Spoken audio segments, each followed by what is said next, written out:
Bem-vindos ao Conversas pela Amazônia que Queremos. Meu nome é João e nesse episódio converso com a doutora Érica Beringer, autora líder do painel científico pela Amazônia e pesquisadora sênior do Laboratório de Ecossistemas da Universidade de Oxford. Nessa conversa, exploramos sua trajetória, sua carreira e seu trabalho para compreender e prevenir a degradação na Amazônia, além de seus esforços para traduzir ciências em ações concretas para a conservação.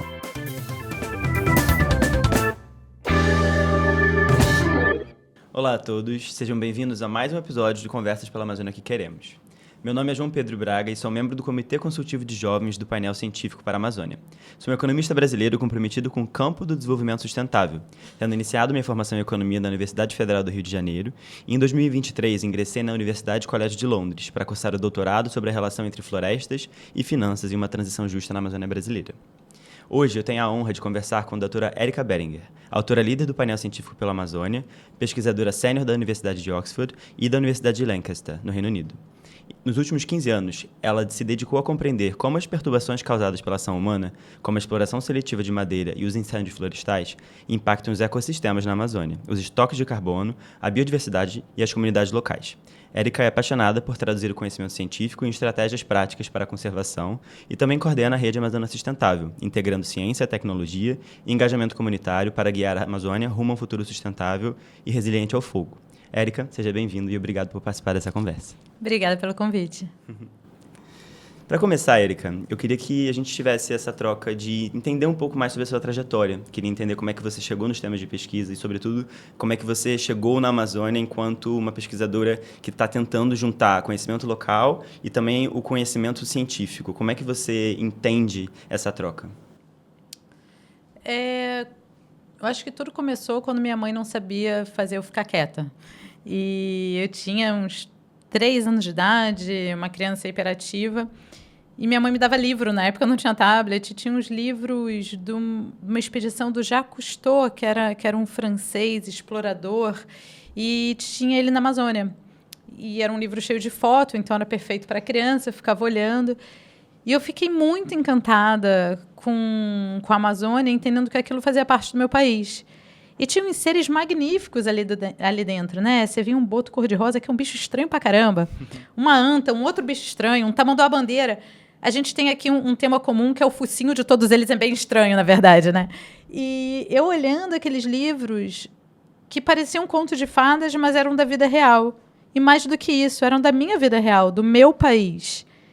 E eu fui criando essa ligação de querer conhecer esse lugar, querer trabalhar nesse lugar. E, principalmente, depois que eu fui crescendo e você foi vendo todas as ameaças para o bioma, e, com isso, eu falei, nossa, é ali que eu acho que eu posso dedicar minha carreira para algo que eu realmente acredito que seja importante. E foi assim que eu vim trabalhar na Amazônia. Mas, desde a minha graduação, eu sempre tentei alinhar, em diversos projetos de extensão, a importância das comunidades locais como co-criadores das ideias que estão sendo desenvolvidas, porque, afinal, são as pessoas que estão no território. E foi assim que entrou essa ligação com a disseminação da ciência, a cocriação de projetos, que é uma coisa que a gente, dentro da Amazônia Sustentável, leva como uma parte da nossa identidade como rede de pesquisa. Então, a primeira vez que eu vim para a Amazônia foi em 2008, tenho 17 anos. Eu passei uns meses no Mato Grosso, no norte do Mato Grosso, e de lá eu me mudei para Manaus, e daí, enfim, fui fazer o doutorado e fiquei na Inglaterra, mas todo ano eu passo por volta de 6 meses no campo, no mato, porque é assim que eu acho que eu consigo desenvolver as minhas perguntas científicas, que são muito calcadas no que eu estou experienciando no chão e nas conversas com as pessoas. Eu acho isso essencial, porque às vezes a gente fica um pouco deslocado da realidade, estando no escritório, seja na calefação ou no ar-condicionado, a gente não necessariamente vai fazer perguntas que são relevantes para os territórios, para as pessoas, ou ainda mais, pensar em soluções que sejam calcadas na realidade local e em linha com a justiça climática. Muito bom. Eu fico pensando nesse papel do pesquisador como uma ponte, talvez, de certa forma, um tradutor entre o território e o que a gente entende como conhecimento acumulado científico, que, no fato, são as perguntas que a gente faz. No meu doutorado, eu tenho muito pensado em como é que eu posso ser essa ponte. E justamente essas são as perguntas que você faz. Queria saber como é que você chegou nas perguntas que você faz hoje em dia e será que esse processo do campo, como é que você aprendeu a mediar ele? É passar 6 meses aqui e aí lá, mas também como você está lá, como é que você se sente em relação a isso? É uma escolha difícil, principalmente do aspecto pessoal, né? Você tá em todo lugar, significa que você não tá em nenhum lugar. Mas depende do que te nutre, é isso que me nutre tanto profissionalmente quanto pessoalmente. E em termos das pesquisas, eu acho que o que foi mudando na minha carreira é que antigamente eu achava que toda pesquisa tem que ser relevante para as comunidades. E nem toda pesquisa vai ser e tudo bem. Por exemplo, agora a gente teve um paper nosso que saiu 2 semanas atrás, na Global Change Biology, analisando as mudanças da biodiversidade taxonômica, funcional e filogenética, em árvores em 2 regiões na Amazônia, depois dos distúrbios antrópicos, que são a extração de madeira e fogo. Para as comunidades não faz a menor diferença se a diversidade filogenética de árvores menores de 10 DAP estão mudando. Isso não tem relevância para as comunidades em si. Porém, é um debate... Tem perguntas que são meramente acadêmicas e tudo bem. Isso não é um problema. A grande questão para mim é a gente estar pensando sempre em onde estão os caminhos que eles vão existir, que podem ser conjuntos, pensando em soluções de sustentabilidade. Então, eu acho que essa distinção é importante. Entender que nem toda pergunta vai ser relevante no território. Assim como nem toda pergunta vai ser interessante academicamente. Mas existem convergências. E aí que passar esse tempo no território permite achar essas linhas de convergência, porque é só com muita conversa, muito cafezinho e uma relação de confiança forte. Não é chegar a fazer um workshop de um dia ou 2 e ir embora, nunca mais ver as pessoas. São relações de anos que precisam ser construídas. Então, por isso que eu fiz, que eu optei por esse arranjo, que não é muito habitual. Mas você tinha perguntado outra coisa, desculpa que eu... Os temas que você pergunta e as perguntas Sim. que você faz. Acho que também a minha pergunta é sobre esses anos que você dedicou a esse bioma. Quais são os temas mais prioritários e as experiências que mais te marcaram? Você poderia compartilhar um pouco sobre? Claro, e as perguntas foram mudando ao longo do tempo, né? Quando eu trabalhei em Alta Floresta, no norte do Mato Grosso, minhas perguntas focavam nos impactos da fragmentação florestal na diversidade de besouros rola-bosta. Então, a ideia era ver como efeito de borda e tamanho de fragmento influenciava nessas comunidades de besouro. Uma pergunta bem de ecologia da paisagem, né? E depois disso, anos depois, quando comecei o doutorado, quando eu estava trabalhando tanto na região de Santarém, Belterra, Mogi dos Campos, quanto na região de Paragominas, ambos aqui no Pará, minhas perguntas estavam focando mais no impacto da extração de madeira e do fogo. E quando você passa tanto tempo em campo, os impactos eles deixam de ser teóricos, porque a gente estuda os impactos, seja na sala de aula, ou seja nos artigos que a gente está lendo, mas os impactos começam a ter cor, ter cheiro, ter som, porque, por exemplo, né, você está lá medindo o estoque de carbono, medindo as árvores numa área que pegou fogo recentemente, você não tem mais aquele verde luxuriante, né? Você tem tons de marrom, de cinza e de pretos que não eram presentes antes, porque você tem a mortalidade das árvores. O som muda porque é uma floresta muito aberta, o dossel foi afetado. Então, em vez de estar escutando um canto dos pássaros, você está escutando o silêncio. E essas experiências sensoriais acabam levando a novas perguntas. Mas a grande mudança para mim foi em 2015. Em 2015 eu estava no Baixo Tapajós, onde eu passei a maior parte do tempo na base de pesquisa da LBA, e 1 milhão de hectares queimaram naquele ano no Baixo Tapajós. Inclusive, várias das nossas áreas de pesquisa permanente e áreas que eu já trabalhava naquela época, eu fazia 5 anos que eu já trabalhava naquelas áreas. E você cria uma relação de afeto com as áreas, assim como você cria com a padaria da sua esquina, a farmácia 2 quarteirões depois da sua casa, você conhece a atendente, você sabe onde está o salompas para sua dor nas costas que você sempre compra. Enfim, você vai criando, né, aquela coisa, antes do café, eu sempre passo naquele café, antes do trabalho, eu sempre passo naquele café, pego um cafezinho, um croissant, enfim. Essas relações você também tem dentro da floresta. Então, tem a árvore que você sempre faz xixi atrás, porque ela tem uma sapopema grande, é ótimo. Aí tem a outra árvore, cara, que você sempre tem que dar um balão para passar, porque tem um ninho de caba. Tem a outra árvore que você fica de olho se está frutificando, porque tem um fruto gostoso. Tem aquela outra onde você sempre vê a porcaria da cobra, que você sabe que vai te dar um bote. Então, você tem essas relações dentro da floresta como você tem na cidade. Só que essas relações desapareceram, porque a floresta queimou. E isso gera um impacto emocional muito grande que nenhum dado no paper te prepara. Então, por mais que eu fosse especialista nos impactos de fogo, nada me preparou para ver o fogo queimando, para eu ir para o combate, tentar apagar esse fogo em 2015, e para as mudanças que a floresta sofreu. Então, vivenciar aquilo mudou muito. Minhas perguntas ficaram muito mais alinhadas com a dinâmica do fogo, não só minhas, mas dos pesquisadores que eu trabalho, como a Joyce Ferreira, da Embrapa, o Joyce Barlow, de Lancaster. A gente começou a focar muito mais no fogo e aquilo me mudou profundamente de como eu encaro a problemática dos incêndios florestais na Amazônia também, entendendo que é a grande crise que a gente está enfrentando e vai continuar a enfrentar.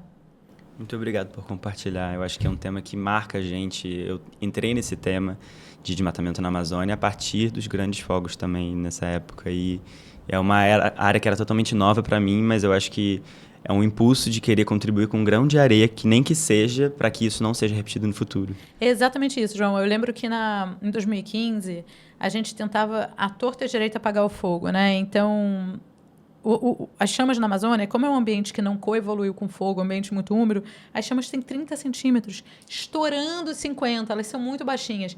Então, várias vezes eu apagava com a bota. Sim. Ou ia com o facão, pegava meu terçado, ficava fazendo um acero bem, bem estreitinho, de 50 centímetros. Aquilo era suficiente para não ter combustível, né? Você está com o solo exposto, a chama morria ali. E eu lembro de fazendo isso, respirando aquela fumaça, tossindo, a fumaça no olho, isso tudo sem EPI, sem nada, assim, né? Só literalmente com o sonho de apagar o fogo. E era isso, você sentia meio transportado a fábula que o Betinho sempre contava do beija-flor levando água para apagar o incêndio, levando água no bico. Era um pouco como eu me sentia, mas você achava que estava fazendo alguma coisa. No grande esquema das coisas, você não está fazendo muito, não. Mas teve alguns incêndios que a gente conseguiu apagar dessa forma, fazendo uma varrida, enfim, improvisando alguma coisa, para ver se pelo menos 1 hectare a menos queimava. E na minha cabeça isso se converte ao quanto de carbono eu sei que vai ser emitido daquele hectare se ele pegar fogo, o quanto de biodiversidade que vai ser perdida e como aquela floresta vai se tornar funcionalmente diferente da que existia ali antes. Resolve as coisas apagar o incêndio de 1 hectare, 2? Não. Mas era o que dava para fazer e era o que a gente tinha, na época, a disponibilidade para fazer. Assim como era botar diesel no carro do ICMBio, que na época não tinha, isso em 2015, para ir fazer o combate, ou botar os brigadistas na caçamba do carro, tudo completamente errado, mas era o que dava, porque senão não tinha como eles chegarem no incêndio. Era uma época que na região não existia internet rural, então a gente tinha que ficar indo até onde a gente sabia que os brigadistas estavam, para deixar recado, ou passava recado pelo ônibus escolar, para o motorista avisar o chefe da brigada que está queimando e não sei aonde. Era uma logística bem mais complicada, mas era isso, era o que a gente achava que dava para fazer naquele momento. Eu queria voltar para um ponto que você trouxe, que, lógico, cada hectare importa muito. Cada cêntimo de 1 grau importa muito. E, de fato, como pesquisador, a gente não vai conseguir apagar os incêndios todos, mas eu acho que a nossa maior arma para fazer com que as estruturas mudem e que os incêndios possam ser apagados no futuro é a ciência. E as evidências que a gente tem de um território específico que a gente consegue escalar e propor políticas públicas de mudança. Queria perguntar para você se, em termos de incidência política, como é que você entende que a sua pesquisa, as suas perguntas ajudam a formar iniciativas e instituições que podem, de fato, apagar os incêndios no futuro? Como é que você entende, mais além do território que a gente está tentando, a história do beija-flor, mas também com o braço da política pública, se você já percebeu esse impacto, como é que você faz? A gente já influenciou algumas políticas públicas e, recentemente, 2 planos de manejo integrado do fogo de 2 unidades de conservação diferentes que juntas somam por volta de 1,5 milhão de hectares, que é a Floresta Nacional do Tapajós e a Reserva Extrativista Tapajós-Arapiuns, ambas ali no Baixo Tapajós, né? Então, a gente tem esse impacto direto, mas uma coisa que eu acho muito importante, ainda mais falando com a juventude do SPA, é que é muito difícil fazer isso sozinho, porque enquanto pesquisador a gente tem uma série de coisas que a gente precisa fazer, desde publicar os nossos artigos, que é o que a gente é pago para fazer, até, enfim, dar aula, falar com diferentes atores locais e fazer trabalho administrativo dentro das universidades. E nem todo mundo vai ter uma habilidade política, por exemplo. Assim como nem todo mundo vai ter uma habilidade de comunicação com o público geral. Assim como nem todo mundo vai ser um AIS da modelagem estatística. Cada um tem habilidades diferentes. E por isso que eu acho tão interessante trabalhar dentro da Rede Amazônia Sustentável, porque a gente pega diferentes pessoas, nós temos habilidades complementares, e só assim a gente consegue fazer mais. Porque, né, uma pessoa sem dormir, sem comer, fazendo várias coisas. E eu acho isso importante ressaltar, especialmente para a juventude, porque a gente vem com muita cobrança, porque o pesquisador deveria fazer isso, o pesquisador deveria... Sim, mas a gente tem que reconhecer as nossas limitações enquanto profissional e também a nossa limitação de tempo. Trabalhar em rede permite que a gente alcance mais, que a gente vá mais longe e faça a incidência política. A gente, dentro da rede, eu falei dos planos de manejo integrado, mas teve algumas outras situações de incidência política. Em 2012, eu não lembro se foi 12 ou 2013, a Joyce Ferreira fez um trabalho muito grande com o pessoal dos municípios verdes, junto das SEMAs, da Secretaria de Meio Ambiente aqui do Pará. A Joyce é baseada na Embrapa Amazônia Oriental, aqui em Belém, e conseguiu criar uma instrução normativa sobre o desmatamento de florestas secundárias no estado, usando os dados que a gente estava coletando em campo para embasar essa política. É claro que teve vontade política para criar essa instrução normativa baseada em dados, porque não necessariamente a vontade política está presente, mas teve também a habilidade dela e a disponibilidade, porque foram inúmeras reuniões para conseguir influenciar essa instrução normativa. A gente gerou vários policy briefs, que daí depende, alguns vão ter mais impactos que outros, como, por exemplo, logo antes de sair a versão nova do PPCDAN, do Plano de Prevenção e Combate ao Desmatamento na Amazônia, a gente fez um policy brief pedindo para o PPCDAN ganhar mais um D. Ele não só ser o Plano de Prevenção e Controle ao Desmatamento na Amazônia, ser o Plano de Prevenção e Controle do Desmatamento e da Degradação da Amazônia. E para isso a gente usou os dados da NOAA, né, da agência americana, que já previa que 2023 ia ser um ano de El Niño, que se traduz na Amazônia como um ano, provavelmente, de seca extrema. Então, a gente estava alertando para o perigo dos incêndios florestais. Infelizmente, na época, a gente entregou no Ministério o policy brief, fez reuniões dentro do Ministério, entregou para o Agostinho, por exemplo, que era o chefe do IBAMA. Depois encontrei o Agostinho de novo em Oxford, troquei essa ideia com ele de novo também. Infelizmente, o que a gente propôs não foi à frente, porque também é isso, não necessariamente se a gente propôs, as coisas vão à frente, mas cada dia é um dia, e não significa que a gente não tem que continuar tentando fazer essa incidência. Porém, trabalhar em rede é como a gente consegue ir mais longe. Gostei muito dessa ideia das redes enquanto um exercício certo, talvez de um mutirinho, né? Cada um faz o que pode e junto a gente vai mais longe. Ou, como dizem, né, ali no Baixo Tapajós, é um puxirum, que a raiz é a mesma raiz do tupi, mas lá o mutirão tem outro nome, é o puxirum. Seria um puxirum da ciência. Muito lindo. Falando um pouquinho mais de juventude, antes de a gente entrar no debate de fogo, eu queria falar com vocês de uma perspectiva que eu compartilho, né? Se mudar do Brasil enquanto um pesquisador e procurar continuar a sua educação em outros espaços. Você fez seu doutorado na Inglaterra. A juventude, a gente hoje em dia enfrenta muitas barreiras de financiamento aqui no Brasil, e a gente procura oportunidades onde a gente consegue. Mas eu queria saber para você, em termos de desafios e oportunidades dessas transições, você volta sempre, eu acho que isso é um indicador de que contribuir para o território é muito importante, mas que conselho você daria para jovens que querem tentar fazer um caminho semelhante e até me colocando nessa posição? Eu estou muito entre aqui e lá, e esse lugar de equilíbrio é uma coisa que a gente vai fazendo no tato. Ou será que tem uma receita, talvez, aí, que você poderia compartilhar? Eu acho que não tem uma receita e tem a vida, né? Porque quanto mais a gente avança na carreira, a nossa vida tá desenvolvendo, então as condições que a gente tem, seja para ficar, para se mudar, para ir para outro estado fazer concurso, tudo isso vai mudando, né? Principalmente por causa das condições de família. Então acho que não existe uma receita única, mas existe aquilo que funciona pra gente naquele momento. E eu estar aberto para isso, para ver o que vai aparecer e ver se a oportunidade faz sentido. Eu acho que não existe uma oportunidade imperdível, existe o que funciona pra gente naquele momento. E encarar isso sem culpa é muito importante. E principalmente como mulher, escuto muitas colegas se sentindo culpadas por não terem aceitado uma proposta de emprego fora, ou uma oportunidade que parece incrível, porque não tem como levar os filhos, etc. Olha, se não tinha como levar os filhos, não é uma oportunidade única. Então, essa consideração de entender que as condições vão variar de temperatura e pressão ao longo da vida e tem que ver o que faz sentido naquele momento, tanto para a parte pessoal quanto para a profissional, já que elas estão alinhadas, principalmente como acadêmico. E talvez o benefício de estar em rede é que quando a oportunidade não é ideal e não é perfeita, a gente pode tentar ajudar e sugerir alguém que estaria nessa possibilidade, que está procurando isso, e entender que, de certa forma, o nosso grãozinho ali vai seguindo, mesmo que a gente não esteja nesses espaços, mas que tem alguém que vai fazer essa incidência lá. Exatamente. Fora que vão ter pessoas que não podem passar, por exemplo, tanto tempo em campo quanto eu passo dentro da rede. Mas, ao mesmo tempo, eu não posso estar todo dia numa reunião na SEMAS aqui em Belém. E outras pessoas podem. Então, trabalhar em rede te dá essa possibilidade que é incrível. E, principalmente, eu acho que faz a gente crescer mais rápido e de uma maneira mais diversa trabalhando em rede do que trabalhando sozinho. Muito bom.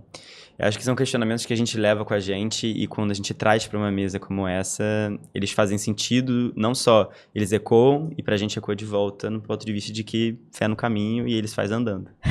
É exatamente isso. É o vamos que vamos. Exato, e bora. Érica, vamos falar de fogo? Bora.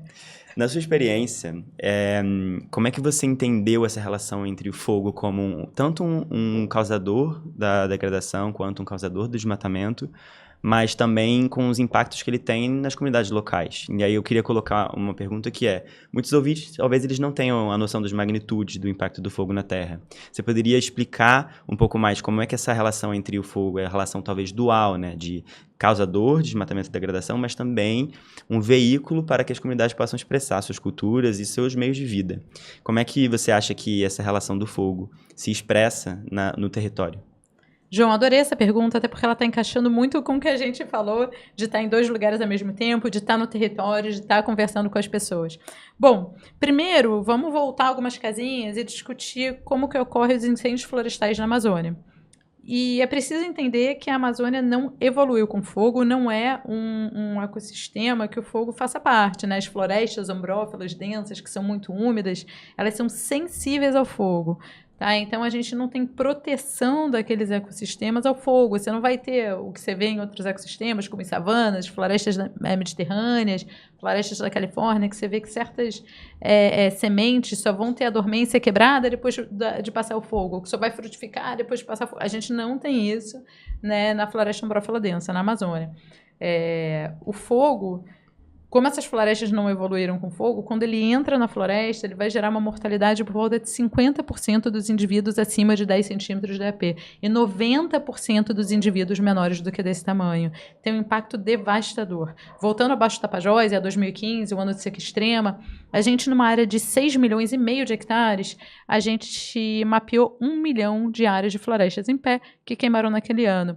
E as emissões foram de 451 teragramas de CO2, que é um número abstrato, mas que traduzindo significa que se o Baixo Tapajós, de 2015, fosse um país, e lembrando que ele equivale só a 1% da bacia amazônica, ele teria sido o 13º maior emissor de CO2 do mundo, ficando à frente de países superindustrializados como a Itália e o Reino Unido.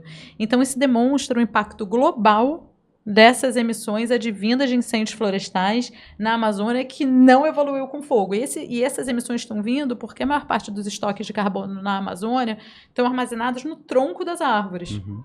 Então, se as árvores estão morrendo, está literalmente virando fumaça todo aquele carbono que estava ali armazenado. E Santarém, né, ali o Baixo Tapajós em 2015, não foi um caso isolado. Muito pelo contrário, foi representativo de várias outras regiões na Amazônia como um todo que enfrentaram grandes incêndios em 2015. E foi o que a gente viu recentemente acontecer em 2023 e 2024, né? Mas, bom, beleza. Se esse ecossistema não coevoluiu com fogo, se ele é sensível ao fogo, como é que esse fogo entrou ali dentro? E aí é que a gente entra na parte humana.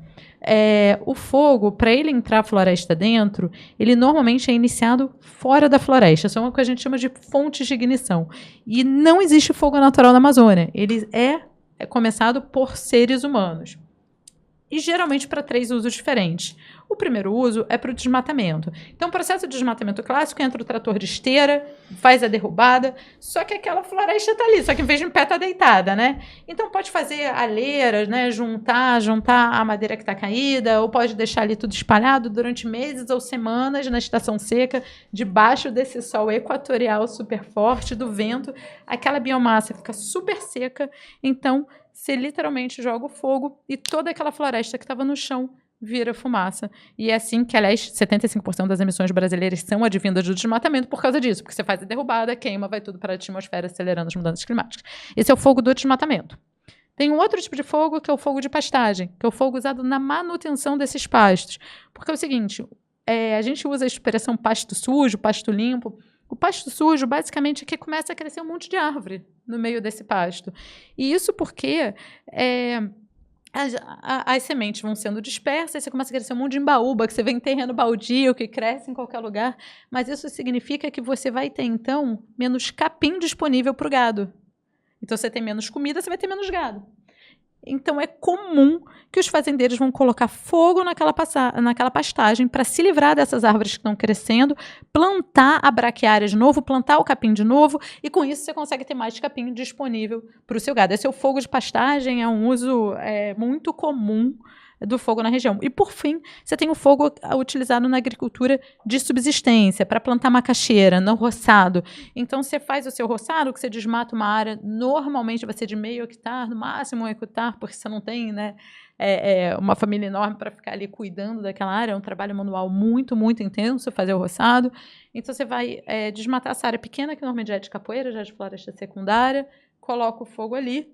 Aí depois, naquelas cinzas mesmo, você põe a maniva no chão, você planta a sua macaxeira. A questão é que com as mudanças climáticas, esses 3 tipos de uso do fogo, desmatamento, pasto e roçado, têm conseguido escapar da sua área designada, entrar na floresta e queimar a serrapilheira, ou seja, o combustível que está no chão, folha, galho, e conseguir se propagar no chão da floresta. Isso historicamente não acontecia, porque o combustível era úmido demais. Então, a gente fala, o Paulo Brando de Yale fala muito que a floresta era um acero natural, porque o fogo entrava na floresta, ele morria, porque era tão úmido que ele não conseguia se propagar. Mas com as mudanças climáticas, o material está tão seco que aí sim esse fogo se espalha floresta dentro. E aí vamos voltar para a sua pergunta, que era do tipo, mas como é que você vê essa relação, né? Que as pessoas usam o fogo, precisam do fogo para sua segurança alimentar e os incêndios florestais. Bom, primeiro, o desmatamento, segundo o MapBiomas, por volta de 96% a 99% do desmatamento na Amazônia brasileira é ilegal. Então, esse uso do fogo também é ilegal. Diminuindo o desmatamento, a gente está diminuindo as fontes de ignição. Porque se não tem derrubada para queimar, então tem menos fogo na paisagem. Então, tem menos chance desse fogo escapar para dentro da floresta. Alternativas ao uso de fogo na pastagem é uma coisa que a Embrapa trabalha muito. Tem várias técnicas diferentes para evitar essa queima habitual da pastagem. Agora, o roçado é uma coisa um pouco mais difícil. Existem técnicas para ter um roçado sem fogo. A Embrapa tem várias dessas técnicas e uma outra forma de preparar o terreno com o trator. Quando a gente olha os dados, a gente vê que a maior parte dos incêndios florestais, eles não são advindos de fogo do roçado. Eles são advindos de fogo usado na pastagem. E depois de fogo de desmatamento. Então, se a gente pensa quais são as fontes de ignição que a gente tem que primeiro lidar para diminuir os incêndios, é pastagem de desmatamento. Mas vamos pensar nos roçados. Eu acho muito importante porque vários cientistas naturais, vários colegas vão falar, não, a Amazônia tem que ser fogo zero, fogo zero, fogo zero. Bom, isso é uma perpetuação da injustiça climática. Porque essas populações que dependem do roçado são as que menos contribuíram com as mudanças climáticas. A gente está falando de povos indígenas de recém-contato. A gente está falando de ribeirinhos, a gente está falando de quilombolas, a gente está falando dos assentados da reforma agrária. São pessoas que, historicamente, emitiram super pouco, que provavelmente, ao longo da sua vida, emitiram muito menos do que um ano de um morador de uma grande capital do Brasil. Então, é muito fácil nós, como cientistas naturais, sentados no nosso ar-condicionado, emitindo horrores, estipularmos o que os outros têm que fazer para diminuir suas emissões. E lembrando que essas pessoas dependem do uso do fogo. O fogo é de graça, o trator não é. Então, mesmo que o trator, em vários municípios, seja subsidiado pela prefeitura, quando você usa o trator para fazer o roçado, você não tem as cinzas fertilizando o chão. Então, você precisa de NPK, você precisa de fertilizante. E isso tem um custo que não necessariamente esse pequeno produtor, essa população tradicional, tem esse recurso financeiro, não necessariamente são pessoas inseridas numa sociedade de mercado para conseguir comprar fertilizante. Isso a gente nem está discutindo também a questão da poluição causada pelo uso desses fertilizantes, ou da compactação do solo a médio e longo prazo por conta do uso do trator. Então, tem externalidades associadas à alternativa, que seria o uso do trator. Fora que tem lugares que o trator não chega. Então, não existe, no caso dos roçados, uma bala de prata. Para nada na Amazônia existe uma solução simples. Quando a gente escuta soluções simples, normalmente elas são extremamente reducionistas. Então, e isso é uma visão que daí volta à sua pergunta, que eu só tive trabalhando justamente com populações tradicionais e com pequenos produtores. Pessoas que olham para mim e falam, sim, sou eu mesmo que respiro a fumaça quando o fogo entra na floresta. Mas eu não tenho outra forma de fazer o roçado. Se você tiver, eu sou o primeiro a querer mudar a minha forma de produção, desde que eu consiga arcar com os custos, e gostaria muito de saber. Então, se a gente está pensando em como tornar a Amazônia prova de fogo, as duas fontes de ignição que a gente, em primeiro lugar, tem que atacar é o desmatamento e a pastagem, e quando a gente está pensando no roçado, a gente não pode pensar em soluções que não envolvam a justiça climática. É muito interessante você, na tua resposta, falar que, de fato, é uma questão que é resiliência, mas é, sobretudo, manejo. E as fontes que a gente vai endereçar e vai conseguir olhar, elas também precisam considerar quem emitiu. E quem são os responsáveis pelo que a gente entende como o processo da transição. Se a transição é porque a gente precisa sair de onde a gente está para ir para um lugar melhor. E tem alternativas já sendo feitas. Eu fico pensando no papel da ciência, e você, enquanto uma pesquisadora e comunicadora também, como é que você tem feito para tentar entender esses problemas no fundo e cabo, com os dados do teu território, trazer do ponto de vista da incidência política, mas também conseguir comunicar para a sociedade. Porque, de fato, para você chegar no terceiro uso e você conseguir falar para os produtores locais e para a agricultura de subsistência, nós somos os primeiros a mudar, mas a gente não sabe as tecnologias, e às vezes elas já existem. Como é que é essa troca? Quais são as instituições que fazem essa ponte? E é uma questão de redes? É uma questão de instituições? Bom, a troca, eu diria que depende muito da vontade política das instituições, das verbas disponíveis para os pesquisadores e também, obviamente, dos pesquisadores envolvidos. Eu tenho muita sorte de trabalhar com pessoas que querem estar na frente dessas mudanças através do diálogo. E com isso, por isso também que a gente passa tanto tempo em campo, conversando com as pessoas, ouvindo. E isso eu acho fascinante, né? Porque a quantidade de relatos do seu Zé, da comunidade de Pedrinhas, do interior da Resex, vai ser esse moço de 60 anos, castigado pelo sol, que vai virar e vai falar, olha, eu não consigo fazer mais o roçado como eu fazia, por 2 motivos. Hoje em dia, eu saio de casa para trabalhar antes do sol nascer. Antigamente eu acordava no sol nascendo, tomava meu cafezinho, ia para o roçado, pelas 10 horas da manhã eu levava minha térmicazinha de café e um lanchinho, comia, voltava, almoçava, tirava uma soneca e no final do dia eu voltava para o roçado. Só que hoje em dia eu saio antes do sol nascer, então eu estou me expondo a um monte de cobra. E às 10 da manhã, em vez de eu fazer um lanchinho, eu volto para casa, porque já está quente demais, não dá para trabalhar. E eu só volto no final do dia. Então, minhas horas de trabalho diminuíram ao longo do dia. E esse mesmo produtor é o que vai falar, olha, e hoje em dia o acero que eu fazia, que tinha menos de 1 metro, hoje em dia eu fiz acero de 2, 3 metros, já vi relatos de acero de 3 metros e o fogo conseguiu pular através de faíscas, conseguiu pular o acero e a floresta pegou fogo. Então, essas pessoas são as mais desesperadas com a mudança no comportamento do fogo dentro do roçado. Então, a gente chega, né, pensando, nossa, estão aqui meus dados, mas essa pessoa tem a vivência. Ela pode não ter calculado que a temperatura da chama está mais quente, que a altura da chama está maior, que o comprimento do fogo está mais longo. Ela pode não ter calculado isso, mas ela está falando tudo aquilo que a gente está medindo, porque ela está vivendo isso. Então, essa troca eu acho fenomenal. E daí que saiu uma conversa que uma possível solução que obviamente não se aplicaria para a Amazônia como um todo e tudo mais, mas para comunidades que estão inseridas numa lógica de mercado, seria uma bolsa defeso florestal. Então, a gente tem a bolsa defeso, que funciona super bem, tanto no litoral quanto em rios, né, que durante o período reprodutivo de N espécies, essas espécies não podem ser pescadas, e os pescadores tradicionais recebem uma bolsa para conseguir manter a sua sobrevivência, né, para conseguir se manter, porém, não pescam para garantir os estoques pesqueiros a longo prazo, né? Essa bolsa defesa, super implementada, etc. Pensando numa bolsa defesa florestal, o que poderia ocorrer é que em anos de seca extrema, que a gente sabe com meses de antecedência, se vai ser um ano de El Niño, etc., comunidades poderiam ter uma bolsa falando, seu João, você vai plantar 3 tarefas de macaxeira, isso gera mais ou menos X sacas de farinha, que o preço da saca está Y, então você ia ter Z renda em reais, né? Então, converter diária para renda.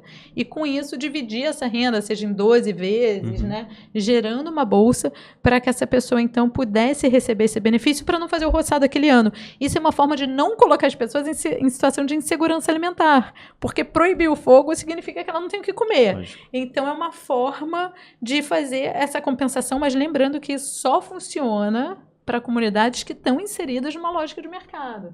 Isso não vai funcionar, por exemplo, para indígenas de recém-contato. E tudo bem, porque o que a gente precisa é de uma gama de soluções, não existe uma solução única. Mas isso é uma coisa que a gente começou a pensar justamente estando no chão, nos territórios, discutindo com diferentes atores, tomando um monte de cafezinho doce para entender o que cada um acha o que é possível. E você vê que esses são grandes anseios dessas pessoas que estão no território. Sim. E são anseios que eles reverberam com o conhecimento dito científico e acumulado, só que às vezes eles não traduzem na política pública, como você bem fala da incidência e da questão de que tem soluções que já poderiam ser feitas, mas às vezes a gente fica muito preso na nossa terminologia, nos nossos papers. Eu queria voltar para esse ponto de que, na tua visão, qual que é a chave para que a ciência, de fato, consiga influenciar políticas públicas e práticas de conservação que coloquem a centralidade nas populações que já estão fazendo a transição há muito tempo? Olha, João, eu acho que uma das coisas que é essencial são financiamentos de longo prazo, porque daí volta em tudo que a gente estava falando. Todas essas conversas, todos esses cafezinhos que eu fico falando o tempo todo, eles vêm de mais de 10 anos de relações com as mesmas pessoas. Para poder eu ter levado pessoa para ir ter filho no hospital, ou de ir no enterro das pessoas também. Você desenvolve relações profundas que, então, geram a confiança das pessoas que vivem em situação de insegurança institucional poderem se abrir livremente e falar o que realmente pensam.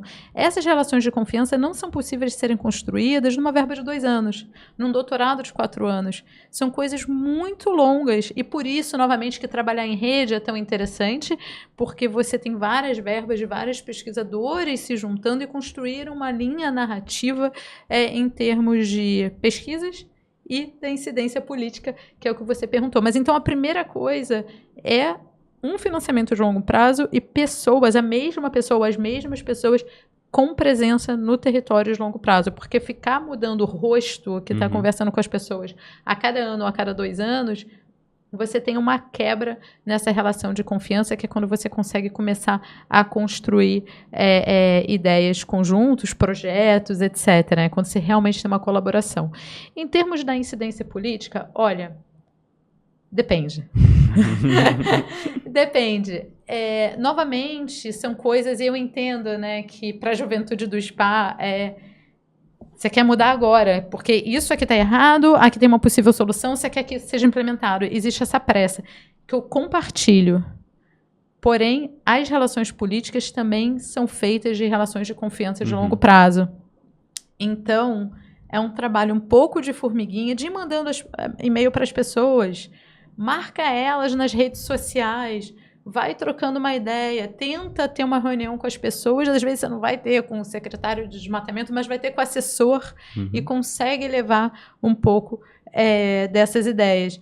É impossível a gente, ainda no doutorado, conseguir falar com o chefe do não sei o quê, é muito difícil isso acontecer, mas, novamente, trabalhando em rede permite que os nossos dados... a gente pode estar gerando dados novos que são importantes para a política X e a pessoa Y já tem essa relação de confiança. Não é você começando tudo do zero, reinventando a roda constantemente. E isso é que eu acho que pode acelerar o processo de um pesquisador jovem ter essa incidência política. Já utilizando do capital social e político que outros pesquisadores têm e que dentro de uma rede podem te jogar para cima, trazer junto e ir todo mundo tentando fazer essa construção. No meu doutorado eu aprendi muito a gostar de fazer revisão de literatura, porque eu entendi que a literatura ela também fala. E ela também mostra que existem certos temas que ou foram ignorados, porque no tempo onde a gente estava pesquisando eles não tinham espaço, ou eles receberam uma atenção que talvez hoje em dia não seria justificada. Então é muito interessante a gente poder entrar em contato com as pessoas que escreveram os papers que a gente leu. Eu lembro que eu tenho um paper que me marcou muito na minha primeira revisão de literatura, e inclusive os próprios assessment reports, os relatórios do SPA, foi a primeira entrada, olhando e podendo conversar com você e vendo a tua voz nisso tudo, entendendo como é que a tua trajetória faz sentido. É muito interessante a gente poder não somente estar em rede, mas poder ouvir e ser ouvido nesse espaço. Eu acho que isso ajuda a nossa ansiedade climática, que foi o que você falou, que a gente quer resolver tudo, implementar tudo agora, porque a gente não tem mais tempo. Isso ajuda com que a gente entenda que muito do que a gente quer fazer já está no processo de ser feito. Mas agora tem um grãozinho de areia que a gente achou como uma contribuição e a gente quer depositar esse grãozinho e ir para o campo e ir fazer a diferença que importa. Queria, talvez, da juventude que está vindo da Amazônia, que está vindo dos outros espaços do país, chegando nesse debate, qual que você acha que é a contribuição que a gente ainda não deu? A gente tem muito estudo sobre desmatamento, tem muito estudo sobre fogo, mas a gente ainda hoje em dia enfrenta problemas que a gente enfrentava 30 anos atrás. Na tua perspectiva de alguém que está nesse debate, nesse tanto tempo, para alguém que está chegando agora, como é que você falaria que é para pisar devagar, para ouvir, mas quando a ansiedade bate, o que a gente faz? Pisar nesse chão devagarinho, é a primeira coisa. Eu acho que o que eu falaria é escutar muito. Eu vejo muito da juventude no movimento climático, e não necessariamente dentro da academia, mas que não leu e acaba achando que tudo que está fazendo é revolucionário, mas não é. A gente não é tão inteligente assim. Alguém já pensou nisso, alguém já teve essa ideia e já encontrou barreiras por N motivos. Assim como o que a gente pode fazer é ver onde essas ideias falharam, será que a gente pode trazer alguma coisa nova? Mas, novamente, significa trabalhar em conjunto e ir descobrindo onde que a gente se encaixa. Mas, ao mesmo tempo, essa energia que vem quando a gente não quebrou tanto a cara, o que é ótima essa energia, ela pode sim ajudar a empurrar as coisas, a, por exemplo, tentar ter uma incidência política maior, porque às vezes o pesquisador sênior está tendo que fazer, chefe de departamento, tem que lidar com não sei o que da pós, e batati patatá, e não consegue ter esse tempo que gostaria de ter para fazer a incidência política. E daí a gente volta a trabalhar em rede, né? A gente está sempre voltando nesse tema. Mas eu acho que essa energia pode ser muito utilizada para isso, mas ela não pode ser feita sem conteúdo. Que daí entra a literatura, que você mencionou, que gosta de fazer revisão de literatura, e entra também outras coisas. Leitura de jornal, ver o que o movimento ambientalista, socioambiental, vem fazendo nos últimos 30 anos. E também entra a frustração. Eu sou movida na base do ódio, eu acho que isso é muito importante, mas eu lembro que eu estava vendo um documentário, A Década da Destruição, do Adrian Cowell, que é um britânico, e tinha um dos vídeos, é de 86, E tinha o Phil Fernicide, que também é do Spa, na época que o cabelo e o bigode dele ainda eram escuros, e ele falando na frente de uma floresta queimando, ele já estava no INPA, em 86, ele falando, não, mas então, as emissões brasileiras advindas dos incêndios florestais, eu assim, olhando para a TV e olhando para mim mesma e não acreditando que eu tinha 3 anos de idade e ele estava lá falando das emissões brasileiras advindas do desmatamento e dos incêndios florestais. Então, vai ter uma frustração muito grande da gente estar repetindo.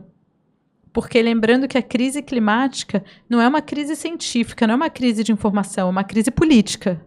E o desmatamento também. É uma crise baseada na insistência de um modelo de desenvolvimento que gera concentração e não distribuição de renda. Senão a Amazônia seria a região do país com os melhores índices de desenvolvimento socioeconômicos e não é o que acontece, seja na área rural ou na área urbana. E isso é um projeto. Então a gente tem que entender essa frustração, tem que incorporar e usar ela para dar força. Mas só dá para fazer isso com bastante leitura, com bastante estudo, e com paciência. Eu não tenho tanta paciência. Eu também não, mas eu aprendi a qualificar minha falta de paciência e minha ansiedade climática. Eu acho que nada melhor do que no momento onde você já viu que a literatura não achou a voz, você já viu que o debate político está em outro ponto, a gente perguntar para quem está do nosso lado como é que você vê isso. E eu tenho a sorte de ter um orientador no FRJ que fez o doutorado dele há 30 anos, na mesma universidade que eu, na UCL, sobre o mesmo tema. E os temas continuam relevantes. Os atores mudaram, a roupagem mudou, mas o problema continua o mesmo. E nessa hora ele me fala, a gente está aqui para encher o saco. A gente está aqui para ser a pedra no caminho, até o momento no qual tem tanta pedra que não dá mais para passar. E hoje em dia, eu acho que esse caminho a gente já virou mais do que uma pedra. A gente já está conseguindo paralisar discussões e propor, que eu acho que é mais importante ainda. Eu vejo uma mudança muito nesse encontro dessas vozes, sabe? É uma luta intergeracional. É aprender de quem veio antes e também deixar o caminho para quem vem depois. Exatamente. E eu acho que isso é a forma de qualificar a ansiedade climática e de encontrar essa voz. Eu tenho uma pergunta que é talvez a pergunta que eu acho mais engraçada dessa entrevista toda, que eu tinha pensado. Quando a gente fala de encontrar a tua voz, escutar a voz dos seres que talvez não sejam nem humanos, né? E quando a gente fala de Amazônia, tem muito de energia, tem muito de trocas dessas que a árvore que você encontra no meio do caminho, que você tem que dar uma volta maior, o fruto que você pega. Se você pudesse, nesse momento, diante dessa troca, dessa carreira que você dedicou a esse bioma e você continua dedicando à mudança e à transformação das realidades num sistema que a gente vive, se a Amazônia tivesse uma voz, o que eu acredito que ela tem, o que você diria para ela hoje em dia? Existem a epifania, né, é estudada na psicologia porque seus hormônios mudam de alguma forma dentro de você e você entra num estado meditativo, né?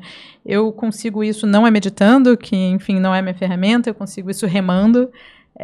Primeira vez que isso aconteceu comigo, que eu entro nesse estado, né, que é medido em atletas, foi aos 15 anos, vendo o sol nascer no meio da Lagoa Rodrigo de Freitas, quando eu entrava no barco às 4h30 da manhã para remar até às 6h30 para ir para a escola, e o sol nascendo por trás da Pedra da Gávea, e eu naquele barco que tem um barulho encadeado e o movimento do corpo das 8 pessoas é igual e você entra nesse estado. Só que na Amazônia eu também entro nesse estado, por mais que nenhum barulho seja igual, que nenhum movimento seja igual, que é o caos acontecendo, é o caos da vida. E é isso que é muito interessante. São milhares de formas de vida se mexendo, se comunicando à sua volta, você é só mais uma. E essas formas de vida estão tentando subir no seu corpo, entrar no seu cabelo, lamber a lágrima do seu olho. E você, ao mesmo tempo que está tirando a abelha de dentro do olho, já tem um carrapato, já tem uma ave passando, já tem um monte de coisa acontecendo. É o caos, né? É um overload sensorial, né? E no meio desse caos, às vezes, dá para entrar nesse estágio meditativo de alguma forma. Teve uma vez que talvez tenha sido a vez mais forte, eu estava estava com uma grande amiga, que na época era aluna de doutorado, a Liana Chiesini Rossi, estava estudando interações de frugivoria. E era um domingo, sem dormir muito, trabalho de campo, que você dorme 4 horas por noite, não come muito bem, não tem espaços para dar uma descompensada, né? Então você não está processando muitas coisas, é tudo muito intenso. E a gente estava nessa floresta que tinha pego fogo recentemente, era um lugar que eu tinha muita raiva, porque era um lugar muito bonito, que ficou extremamente detonado.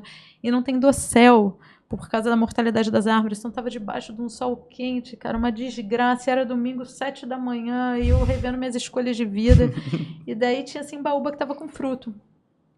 E a simbaúba que estava com fruto, os bichos gostam muito de fruto de imbaúba, né, de cecrópia, e veio um japó verde comer. E ele estava bem perto, então estava com binóculo, eu conseguia ver bem os detalhes da face, do corpo do japó, que é um bicho muito bonito, e você sempre escuta a vocalização, mas ele estava muito, muito perto. E como não tem muito dossel, não tinha nada ali, como, né, a mortalidade tinha sido tão grande depois do fogo, não tinha nada barrando minha visão do binóculo. E eu estava tão imersa na beleza daquele bicho, das cores daquele bicho, que é como se o tempo parasse. Mas o tempo parou e eu nem lembro se eu estava respirando, se eu lembrava como respirar, mas começou uma gritaria do meu lado, mas uma gritaria ensurdecedora. Eram os periquitos alucinados, alucinados. E a gente pensando assim, pronto, não vai sobrar um bicho nessa floresta, esse bicho tá muito alucinado aqui berrando. E daí eu deixei a Helena ali, eu falei, cara, vou ver o que tá acontecendo, porque eu acho que chegou aqui uma pinguari, entendeu? Que tá atacando essas maritacas. E daí eu fui catar esse mapinguari, porque eu imaginava que ia ter assim, um Tiranossauro Rex ali, de tanto que elas berravam. E no que eu fui, tem uma espécie de árvore pioneira que cresce depois do fogo bastante, nativa da Amazônia e tudo mais, que é a Trema micrantha, que o popular dela é periquiteira, justamente. É um frutinho pequenininho que os periquitos amam. E eu estava num bando de mais de 100 periquitos, comendo as periquiteiras. E isso era elas discutindo o café da manhã, só que a galera é muito animada, discute muito alto, era tipo... Tá na Nossa Senhora de Copacabana meio-dia, entendeu? Era o caos com a carreta furacão, assim, só que era a versão da fauna no meio da Amazônia, da carreta furacão. Os bichos não paravam de berrar. E eu tive uma crise de riso olhando aquilo, e botei o binóculo, e de repente aquela gritaria entrou dentro de mim e fazia parte do meu cérebro. Né? Tô aqui, a Liana chegou do meu lado e começou a falar comigo. Eu não consegui ouvir, porque eu estava tão imersa naquele barulho, e os bichos eram muito bonitos, tem umas penas roxas, elas eram lindas, lindas, comendo aquela fruta vermelha, e por mais que eu odiasse aquela floresta depois do fogo, ela naquele momento tinha o japó verde de um lado, os periquitos de outro, que eram mais de 100, e uma gritaria ensurdecedora, mas você vendo a vida acontecer. E daí eu entrei nesse estado meditativo de novo, que eu só conseguia através do movimento repetitivo, eu conseguia através de nada estar se repetindo à minha volta. Então, eu acho que não é sobre o que eu diria para a Amazônia, é o que eu sentiria quando ela estivesse se comunicando. Que linda história. Obrigado por compartilhar ela. Eu acho que esses momentos, essas epifanias, elas moldam não só a gente enquanto pessoa, mas as nossas perguntas de pesquisa, com quem a gente se relaciona em redes, quem é que de fato vai fazer parte dessa Amazônia que a gente quer. Porque a gente quer ela viva, a gente quer ela caótica, com os periquitos, ali do lado da entrada, os rios correndo, as florestas em pé. E nesses momentos a gente entende que as escolhas de vida que a gente faz, eles levam a gente para lugares que a gente não imagina. Mas cada um desses processos tem que ser aproveitado, porque é muito único, é muito bonito isso tudo. Eu fico pensando em momentos que eu também tive, a primeira vez que eu fui no Xingu, a primeira vez que eu entrei no rio. E é um misto de emoções, de fato. Você não é um rio vivo, mas que está paralisado, ele está bloqueado. Você entrar e falar com as pessoas e elas verem que aquilo ali é o progresso, a cidade cheia de concreto, mas ao mesmo tempo tem sempre alguém que vai conseguir te mostrar que um outro futuro é possível. E essa conversa de hoje, a gente falando de fogo, falando de vida, falando de floresta, de animais, de voz, escuta e de meditação. Isso tudo me faz acreditar que um outro futuro é melhor. É possível, né? Um futuro mais humano e talvez até mais florestado, mais vivo, mais em silêncio. Queria saber se você tem algumas últimas palavras diante disso tudo, porque eu acho que eu só queria te agradecer pela essa troca que a gente teve. Foi muito bonito aprender de vocês, escutar, ouvir, também saber que a luta intergeracional ela é uma luta de escuta. E a gente lê, a gente fala, mas a gente aprende muito quando a gente escuta a floresta, escuta os periquitos. E hoje eu te escutei muito e eu aprendi muito. Obrigado. Obrigada a você. Obrigado a todos também que nos acompanharam nesse episódio. Sigam as nossas redes sociais e fiquem atentos aos próximos episódios da série. Juntos seguimos construindo a Amazônia que queremos. Muito obrigado.